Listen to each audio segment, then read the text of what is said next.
My name is Roland Mumford. I am doing a video today about why I became a civil rights lawyer. And it's going to be an interesting video.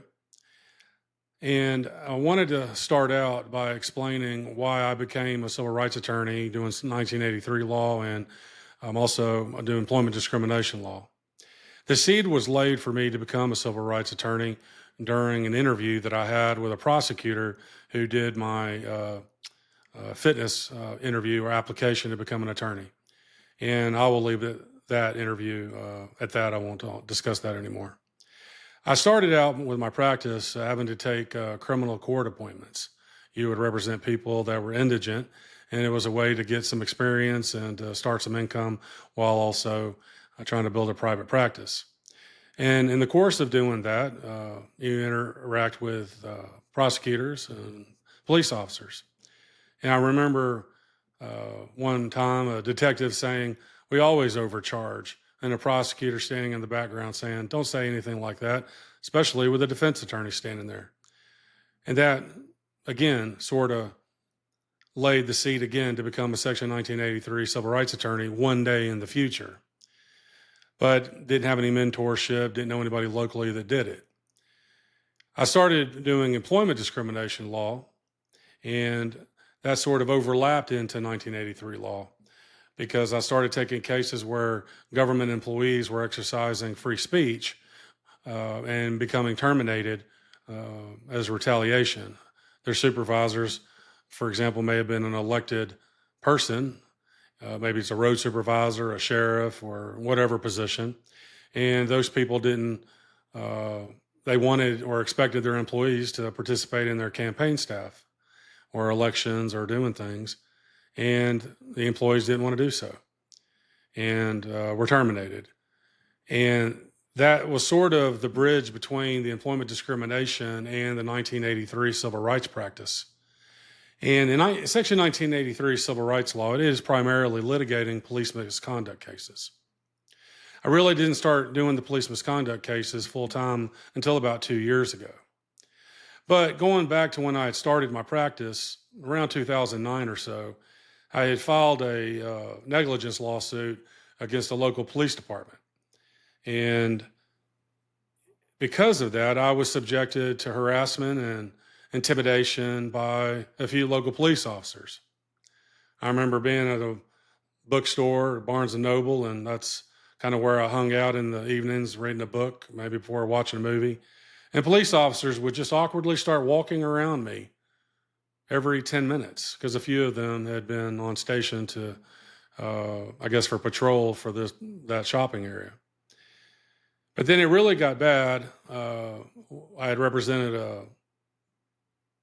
a person, and we were at the police station. And this officer comes out and says, "Well, Mr. Mumford, I can take you and your client, and we'll put you into this room." And this particular police officer, prior to that, had harassed me a number of times in public. For example, I could walk out of a movie theater and walk towards the parking lot, and he had been there, I guess, on duty as a private guard or something. And he's not very good at making derogatory comments about somebody without it being obvious. Never said anything, just took the high road. And then one time I was at a restaurant, I remember sitting at a bar, and nobody was sitting at the bar, and the bartender was nice, let me have the remote and kind of switched the channel to a news station. And then a few minutes later, out of nowhere, somebody behind me makes a very rude remark about, "Why isn't it on ESPN?" I turned around. It was that police officer. To avoid conflict, I just switched it to the ESPN, finished my meal, and moved on. And going back now to this date at this police station, this person, he apparently was involved with my client in some manner. And he takes me and the client through a door to the left, walks us through that door, and then puts us into another room. And we're sitting in there, and never saw him again. And then another officer comes through, one that I had known to be rude to me in the past. And another high-level officer comes in, probably the second, third, or fourth person in the chain of command. He was fine. He acted professional towards me. But this officer comes in and threatens to arrest me because I had entered this room with my client, somebody that was in the process of being arrested, and said that I had done that on my own. I said, no, an officer walked us in here. He said that I was lying, and if I said another word, he was going to arrest me. And I was very disappointed in the other supervising officer, very high level, that allowed that person to treat me that way. This person was a former Marine. I don't know his name. I could recognize him. And he should have been called out for it. I didn't want to be arrested. I didn't say anything.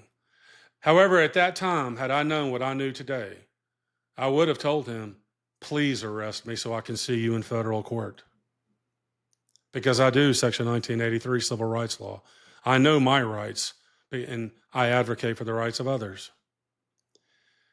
We walked through the door, and that officer wanted to arrest me more than anything. The other supervising officer, I said to him, another officer put us in there. And interesting, that officer never showed up again. And he believed me, and he just made the statement that we couldn't have anybody in there.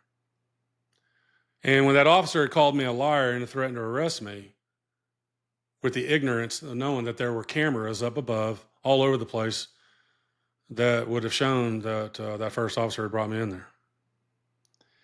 And that same officer on another date tried to harass and intimidate me at a BP gas station. I was pumping my gas. I was in my vehicle. I believe I was finished.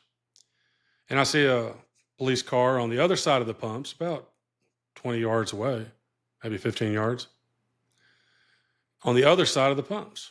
And this officer, the man that threatened to arrest me, closes the distance between his vehicle and then comes to my truck and walks alongside, looking through my windshield and then looking through the passenger window into my vehicle and giving me the dirtiest look and just looking inside as if I had anything illegal with me.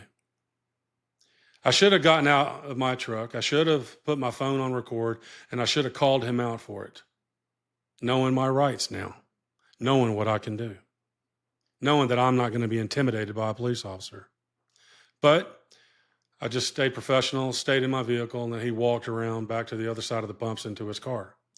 I sent a letter by fax to the police chief of that police department, explaining how I had been harassed in a number of different ways that I'm not even going into complete detail about. No response was ever received. That case, we ended up moving on. There was a disposition, and that was the end of it. And over the years, I have always wanted to get into 1983 law, but it was only really until I moved to Savannah, Georgia, where I started a new law office. I litigate in Tennessee and in Georgia, now also in Arkansas. And I had the fortune of being able to meet somebody in East Tennessee that does a lot of 1983 law, and we started doing some cases together on, especially on the free speech cases. And I learned 1983 law. And now I have a practice that I literally can't handle the phone calls. I just filed my first police misconduct false arrest case in Arkansas literally 15 minutes ago. So I say this because I've always wanted to have some way to cathartically address this issue somehow. Somehow it's always been built up in me, even when I still go to a local court or I deal with this particular police department that I actually have now a federal lawsuit against. And I hope that for those of you, if you ever have a situation where you have to deal with a false arrest or intimidation by a police officer, pull out that phone, record, act like a professional, and stand up for your rights. If you're looking for somebody to advocate for your rights and to stand up for you, call me at Roland Mumford, mumford.law. And I will fight for you and advocate for you for the very same strength that I wish I had had years ago. That I'm now taking that strength and creating this video, however imperfect this video may come across.